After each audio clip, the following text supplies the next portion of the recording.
J'ai un écho de moi-même. Ça, c'est un pull. C'est tellement petit. Salut, bienvenue au review sur la chaîne. Aujourd'hui, on va parler du Lark M2. Généralement, je ne suis pas aussi enthousiaste quand je reçois des nouveaux produits, mais là, Holyland, quand ils m'envoient des produits, généralement, ça suscite de l'intérêt. Et là, ça n'a pas manqué. J'ai utilisé d'habitude les Lark M1. Tu as dû voir plusieurs revues sur ce produit.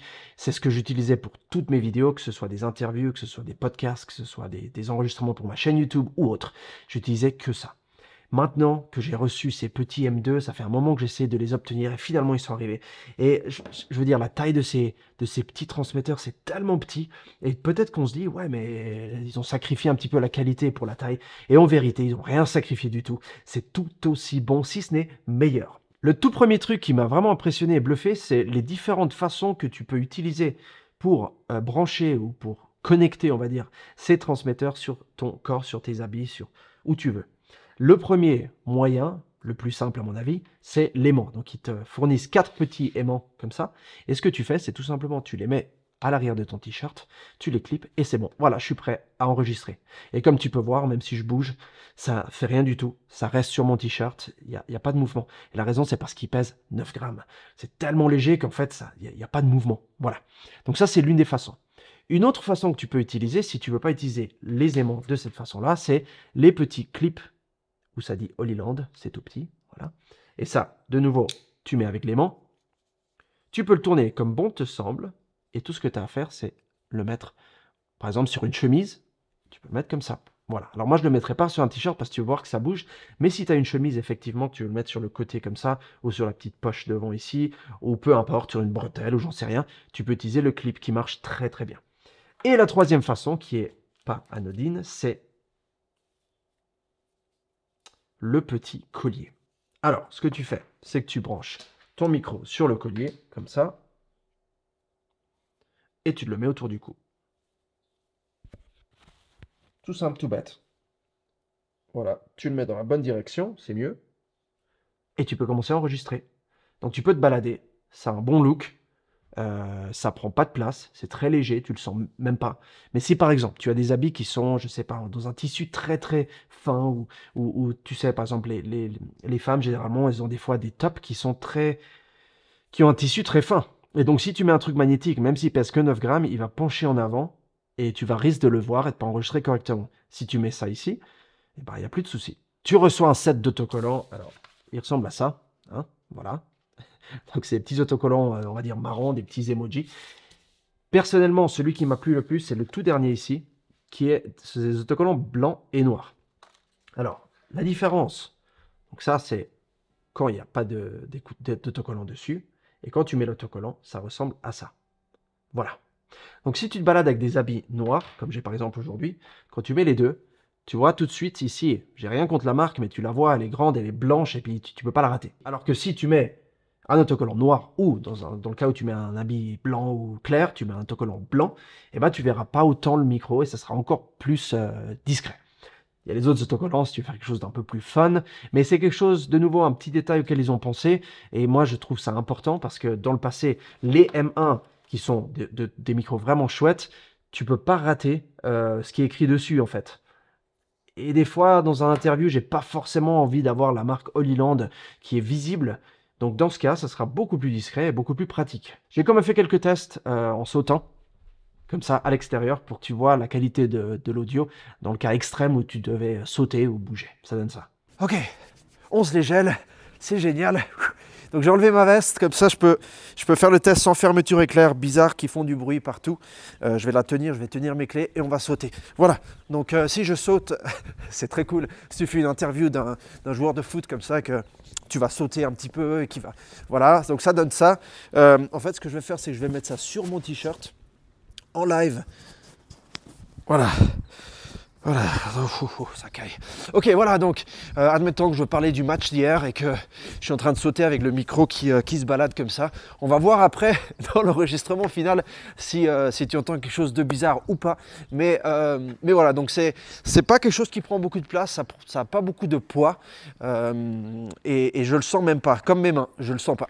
En termes de poids et de taille, comme je t'ai dit, donc ils font la taille à peu près d'1 euro. et il pèse 9 grammes. Donc les transmetteurs pèsent 9 grammes.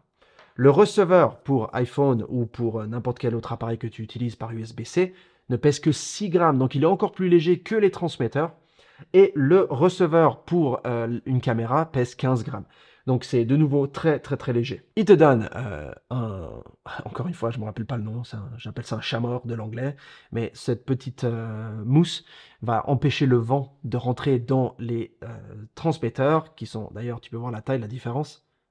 C'est assez incroyable comme ils sont tout petits comparés à cette mousse. Mais je vais te montrer en extérieur quand même ce que ça donne avec un petit peu de vent. Voici les tests. Voilà, on est dehors, on va faire le test du chat-mort. Baïonnette Bonnette. La bonnette. Voilà. J'ai besoin d'assistance parce que j'arrive pas à m'en rappeler de ce mot. Alors du coup, là, on est vraiment contre le vent et j'ai aucune idée de comment le son va être. Donc, il y a une belle bise aujourd'hui. Voilà, alors ça, c'est sans le vent. Voilà, et ça c'est avec le vent, en pleine tronche, dans la gueule, comme on dit ici en Suisse. Et puis on va voir ce que ça donne quoi. Là, mais franchement le look il est vraiment top. Cette espèce de petite bosse poilue sur le torse, c'est vraiment cool. La fonction de suppression des bruits est toujours là, comme on avait sur le Lark M1. C'est le petit bouton jaune sur le côté, on ne peut pas le rater. Ce petit bouton, quand tu appuies dessus, ça devient vert et ça veut dire que c'est actif. Encore une fois, la meilleure façon de tester ça, c'est d'aller à l'extérieur et de voir la différence entre les deux. Les voici. On est à l'extérieur, il y a des voitures qui passent, ce qui est absolument parfait. Comme ça, je peux te montrer à quoi ressemble l'annulation de bruit active, traduit vraiment de l'anglais.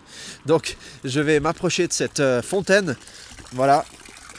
J'ai pas l'air bête hein, ici, en plein milieu du village, comme ça. Donc là, on a l'eau qui coule, ça c'est sans, et ça c'est avec. Donc ça donne ça quand elle est activée. J'ai aucune idée si ça va être bien ou pas, mais on espère que ça va être cool. Et maintenant, je vais la désactiver. Voilà, et ça c'est avec la fontaine à côté de moi, sans activation de l'annulation de bruit. Et je l'active de nouveau. Voilà, ça c'est la différence que ça fait. La boîte pour charger tout ça est un petit peu plus basse que celle des M1, mais un peu plus large. Donc, on est à peu près à la même. Ça n'a pas changé grand-chose. En termes de batterie, tu peux enregistrer jusqu'à 40 heures avec une recharge de cette boîte. Alors, quand je dis 40 heures, je veux dire 10 heures avec les transmetteurs. Chacun peut enregistrer pendant 10 heures et tu peux les charger chacun 2 fois. Donc, tu arrives à 40 heures de recharge. Il faut environ 1h30 pour les charger complètement, mais personne ne shoot pendant 10 heures d'affilée avec ce genre de micro, et je dis bien personne. Et même si tu shootes énormément et que tu enregistres ton audio, tout ce que tu as à faire entre chaque scène, c'est le remettre dans la petite boîte et il va se charger. Donc, quelque part, c'est presque impossible de descendre la batterie. Quand tu finis ta journée, tu mets la boîte en charge par USB-C et le jour d'après, tu es prêt. Il y a, comme j'ai dit tout à l'heure, un petit receveur pour iPhone ou avec l'USB-C pour tout autre type d'appareil ou l'iPhone 15. Et tout ce que tu as à faire vraiment, c'est tu le branches dessous et tu commences à enregistrer. C'est tout. On m'avait demandé pour le Lark M1, il y avait des complications pour le connecter, quel câble utiliser, etc. Il suffit que tu achètes ça et ça va fonctionner direct sans devoir faire une quelconque configuration. Ça va prendre directement en charge le receveur et c'est tout. Un petit test si tu utilisais ces micros sur ton iPhone. Alors là, j'ai l'iPhone 13 mini, mais peu importe l'iPhone que tu utilises, maintenant avec le receveur que tu peux brancher dessous, c'est très simple. Donc je vais essayer de me déplacer un petit peu, voilà. Donc ça donne ça. Si je vais dans mon bureau, tu me vois encore un petit peu, salut. Donc si je parle normalement, tu m'entends comme si j'étais juste à côté de toi. Maintenant, je vais activer l'annulation de bruit. Voilà, c'est actif, comme ça tu peux entendre même s'il n'y a pas beaucoup d'écho ou de bruit. Et maintenant, je vais éteindre cette vidéo de cette façon. T'es prêt? Ciao! En termes de distance d'enregistrement, on peut aller, d'après ce qu'il dit, jusqu'à 300 mètres. Sur le Lark 150, on avait 100 mètres. Sur le Lark M1, on avait 200 mètres. Et maintenant, on a 300 mètres. Ils sont chaque fois plus petits et chaque fois plus performants. Alors, de nouveau, la meilleure façon, le meilleur moyen de tester ça, c'est de sortir et de faire des tests. Les voici. Je vais gentiment commencer à marcher. J'ai mis la bonnette. Bonnette, t'as vu, je l'ai bien dit. Comme vous pouvez le voir et le constater, je suis relativement loin. Il y a un tracteur qui va pas tarder à passer, ce qui est parfait. Comme ça, on peut entendre la quantité de bruit sur le micro. Donc voilà, on continue à marcher. On arrive quand même à faire des belles prises de vue avec ce petit brouillard. C'est très overcast. Et il semblerait-il que les niveaux sont toujours bons. On est à quelle distance tu penses là? Une bonne 70 mètres? On s'approche gentiment des 80 mètres de distance. Je marche en marche arrière juste pour au cas où avoir... Voilà, donc là c'est à peu près le niveau final où on arrive. On est je pense à une bonne centaine de mètres, 100 et quelques. Autour de moi il y a des bâtiments, on est en plein passage d'une rue principale dans un village suisse.